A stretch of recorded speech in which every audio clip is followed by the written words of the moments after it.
Halfway through, Can't Help Falling in Love, Elvis stopped. The lights caught the gold trim on his jumpsuit. A small boy had slipped past security, running toward the stage. The crowd gasped. Elvis didn't move. He waited. If you've ever seen kindness stop a show, you know moments like this stay forever. Stick around, because what Elvis did next is still talked about nearly 50 years later. The brass doors swung open, and a wall of neon poured inside. Cigarette smoke curled under the ceiling vents, catching the light like slow-moving clouds. It was the mid-1970s. The Hilton showroom was the hottest ticket in Las Vegas, and tonight it was packed tight. 2,000 people in sequins, satin jackets and pressed suits. The king was in residence. Programs rustled. Ice clinked in glasses as waiters squeezed between tables. The faint hiss of amplifiers leaked from the stage. Somewhere backstage, a guitar was being tuned. Then, the lights dropped. A deep cheer rolled forward like a wave. Flashbulbs popped. Elvis strode out, white jumpsuit catching every beam, gold trim glinting with each step. He held the mic like it weighed nothing, nodded to the band, and in one breath, the first chords exploded through the room. Fans surged forward, scarves in hand, hoping for a moment to touch. Security guards scanned the aisles, more concerned with adults leaning too far than with the quiet figure in the front row. At a small table near the stage edge, a boy of maybe 7 sat beside his mother. An oxygen line traced from his nose to a tank resting between their chairs. He didn't fidget, didn't look around. His eyes were locked on Elvis, drinking in every move. A camera flash caught him for a split second, pale face lit in silver. Then the stage swallowed him back into shadow. The music was loud, but if you were close enough, you might have heard the soft metallic click of his mother, adjusting the oxygen flow. She leaned close, whispered something, and he nodded without looking away. 3 songs in, the room was a blur of motion. Hips swaying, hands clapping, the bass thumping in your chest. No one noticed the boy ease forward in his seat. He slid down, sneakers touching the carpet. The red aisle runner stretched ahead toward the stage like a rope. His mother's hand hovered, but didn't stop him. The nearest usher glanced away to shoo a fan back into their chair. The boy took his chance, one step, then another. The lights above shifted, flooding the front row in gold. No one noticed when he broke into a run. Halfway through the 3rd song, the boy stepped into the aisle. The carpet muffled his steps at first, but when he broke into a run, you could hear the soft slap of his sneakers over the swell of the horns. A few heads turned, confused, but most eyes stayed on Elvis. Hips moving, voice smooth, sweat beginning to glisten. Under the stage lights, the boy's path was clear. The red runner guided him forward. One usher spotted him and took a step, but froze. Kids didn't usually bolt toward the stage in Vegas. By the time the usher reacted, the boy was at the foot of the platform. The stage rose nearly 3 feet, but he didn't hesitate. Small hands gripped the edge, legs scrambling, the oxygen line tugging behind him. Spotlight's spillover lit the crown of his head as he pulled himself up. Witnesses recall Elvis catching sight of him mid-line. His voice trailed for half a beat, just long enough for the band to glance up. Then came the signal. Elvis's left hand, palm out. The brass quieted, the drums softened. Within seconds, the music bled away entirely. Security rushed forward from stage left, but Elvis shook his head, motioning them back. The boy stood now, breathing through his mask, staring up at a man who seemed impossibly tall under the lights. His small frame wobbled from the climb. Elvis bent slightly at the waist, mic lowered, and smiled. The boy didn't wait for an invitation. He stepped forward and wrapped his arms around Elvis's waist. Elvis's free hand went to the boy's back. A light pat at first, then a steady hold. The crowd collectively exhaled, the sound almost a sigh. The mic caught a soft chuckle. "Well, hey there, buddy," Elvis said, voice warm and unhurried.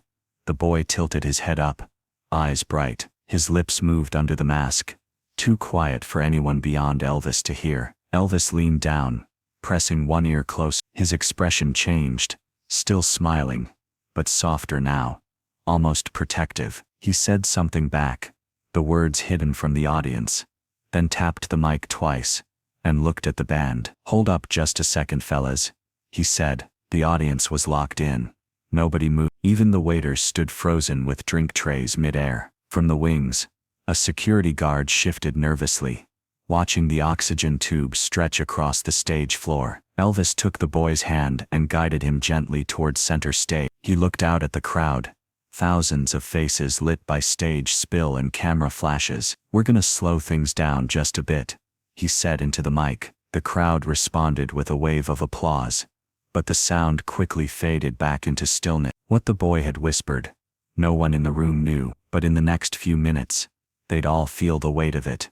Elvis crouched beside him now, eye level. The boy kept hold of his hand.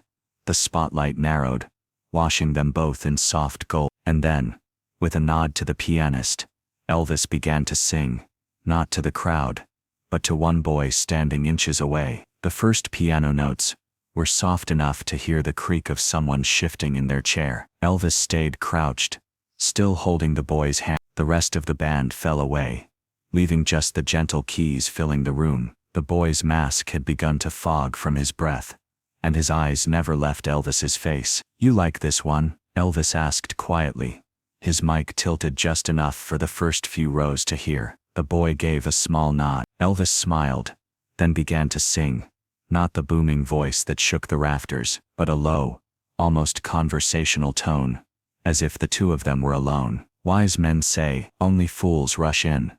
A ripple went through the audience. Phones didn't exist yet, but you could feel hundreds of minds burning the moment into memory. A woman in the front row clutched her chest. Somewhere in the back, a man dabbed his eyes with a cocktail napkin. The spotlight's gold halo caught the boy's oxygen tube, making it glint like a thread of silver. The boy's mother sat frozen, her hand over her mouth, tears forming before the first chorus. Elvis eased the boy closer, guiding him so they both faced the crowd. On the second verse he leaned in and whispered a line. The boy's voice joined in, shaky but audible in the nearby mic. The audience erupted in soft applause, but Elvis didn't let go. Midway through the song, he lifted the silk scarf from around his neck, the same one already damp with sweat under the hot lights, and gently wrapped it over the boy's shoulders. He adjusted it so it wouldn't interfere with the oxygen line, then kissed the top of his head. The pianist's hand slowed, the last notes trailing into silence. For a breath, there was no movement, just the sight of Elvis, with his arm around the boy, both of them still in the glow of the spotlight. Then the applause came, not a burst but a steady swell, starting near the stage and rolling backward through the showroom until the sound filled every corner. Elvis held up a hand for quiet. He bent down again, speaking to the boy in words the mic didn't catch. The boy nodded, clutching the scarf like it was made of gold. Elvis helped him back toward the stage edge, but instead of signaling security, he crouched and lifted the boy down himself, slow and careful. The crowd parted, letting the boy return to his mother. She reached for him, but his eyes stayed fixed on the stage. Elvis gave one last nod in their direction, then turned back to the mic. "We'll pick it up from the top, fellas," he said, and the band roared back to life. The energy in the room was different now, still electric, but warmer, more united. Strangers exchanged looks, as if to confirm they'd just witnessed the same thing. The boy sat back in his seat, scarf clutched tight, lips moving along to the next number. His mother kept a hand on his shoulder, her gaze flicking between her son and the man commanding the stage. Elvis sang on, but every so often, his eyes would drift back to the front row. Some say the show went long that night, as if Elvis wasn't in a hurry to leave. But what happened after the final bow,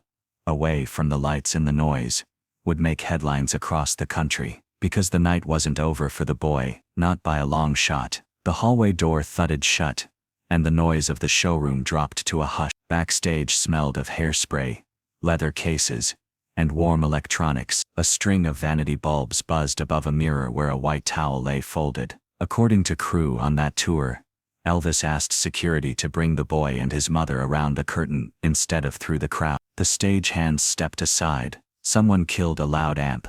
The room settled, Elvis came in wiping his face. The jumpsuit unzipped a few inches at the collar. He saw them and smiled first at the boy, then at Mom. "Y'all doing all right?"